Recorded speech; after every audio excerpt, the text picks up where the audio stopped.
everyone, this is Patty Behan and thanks for tuning in today. In this video I'm going to show you how to make this journal spread using some of Dina Wakley's newest products. We have some collage paper, some stencils and masks, chipboard shapes, and new stamps. When I started this project I didn't know exactly what I was going to do, so I think it turned out pretty good and I wanted to share my process. So let's get started. To begin, I have some chipboard shapes. I'm using the profile shapes and some collage paper, and I'm going to use some gloss sprays and paints, some stencil stamps, and I'm going to be working in the white watercolor journal.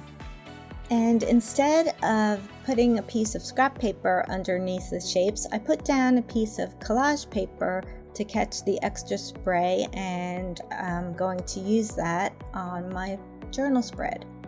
So here I have the orchid gloss spray, and I'm going to shake it up to make sure it's fully mixed, and I'll do that off camera.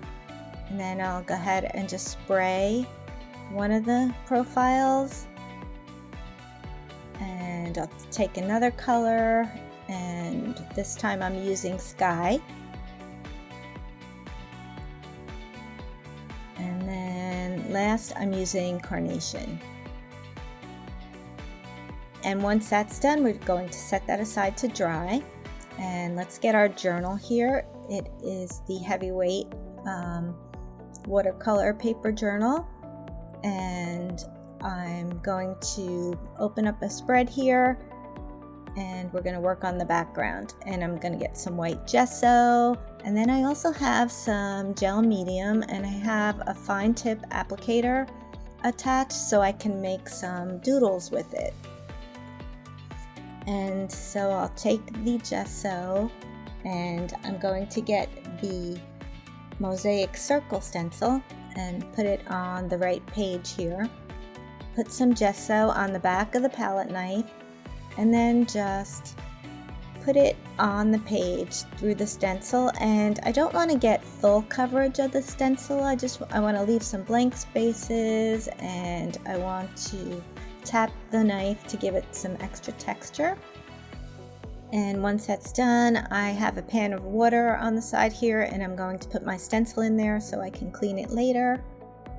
And next, I'm going to take the gel medium, and I'm just going to make some scribbles and doodles.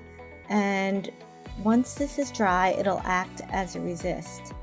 So I'm going to do it on the blank page here. So I'll make a scribble and then some circles. And you can't see it really well in the camera, but I'll bring it up once I'm done. And I'm going to make some more circles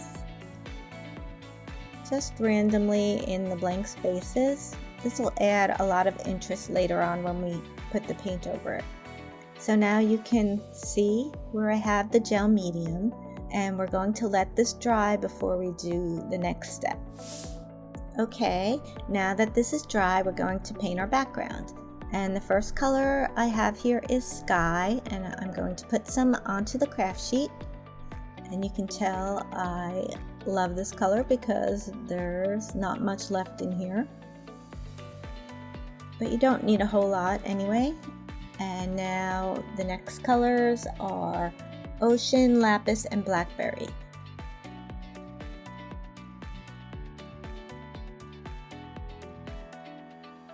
And I'm using a 1/2 inch Dina Wakley Media brush here, and then I'm just going to go by the curves of the spirals to paint a stripe of paint right across the page like so. And I'll add a little bit more, and I'll clean the brush and go on to the next color. And this is ocean.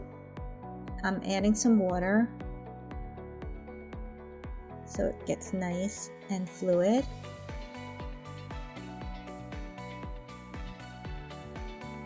And I'll put that across the top like so. Next is lapis, and then blackberry.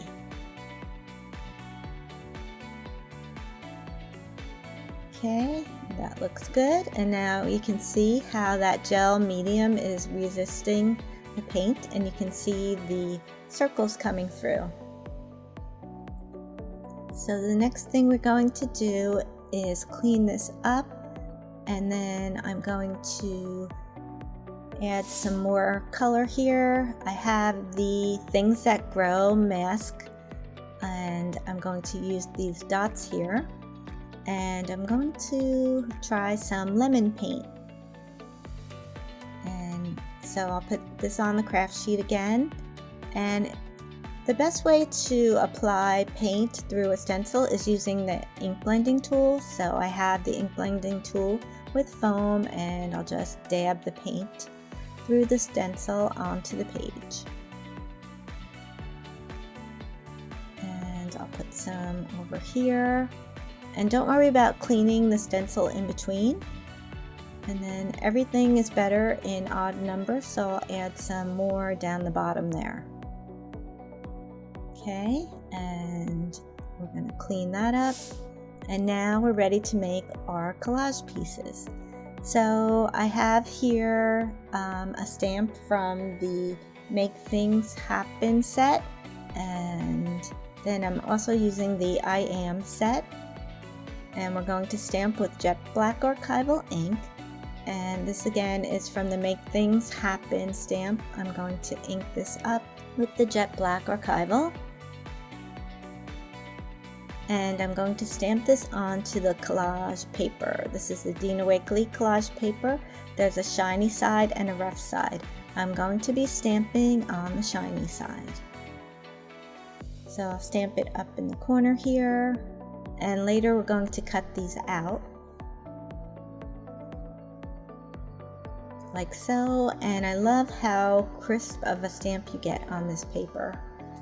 Next we'll do these arrows here and stamp that next to it. I'm going to stamp these sayings onto a Dina Wakley Media tag, and then I'm taking this last stamp and adding some interest to the chipboard shape. And now we're going to cut everything out and then place them on our page. And I love how the yellow dots fit in the shirt right there on that stamp. And this is our overspray paper. I'm going to try to use that. And I only ended up using the one chipboard shape. I had way too many, and I really didn't need them. I'll use them for next time. So I'm going to trim this up a little bit and just figure out where I want to put everything before I glue it down. And I'm going to put this down with some ultra thick gel medium. I have a large brush here so that it goes quickly, and I'm going to apply some of the gel medium to the back first and then over the top of it again. And you can see it kind of disappears to the back of the page while I'm doing that. And then I'm going to put these other pieces of collage paper and the chipboard shape, and I'm just figuring out where I want to put my words. And again, we're using the ultra thick medium to glue these down.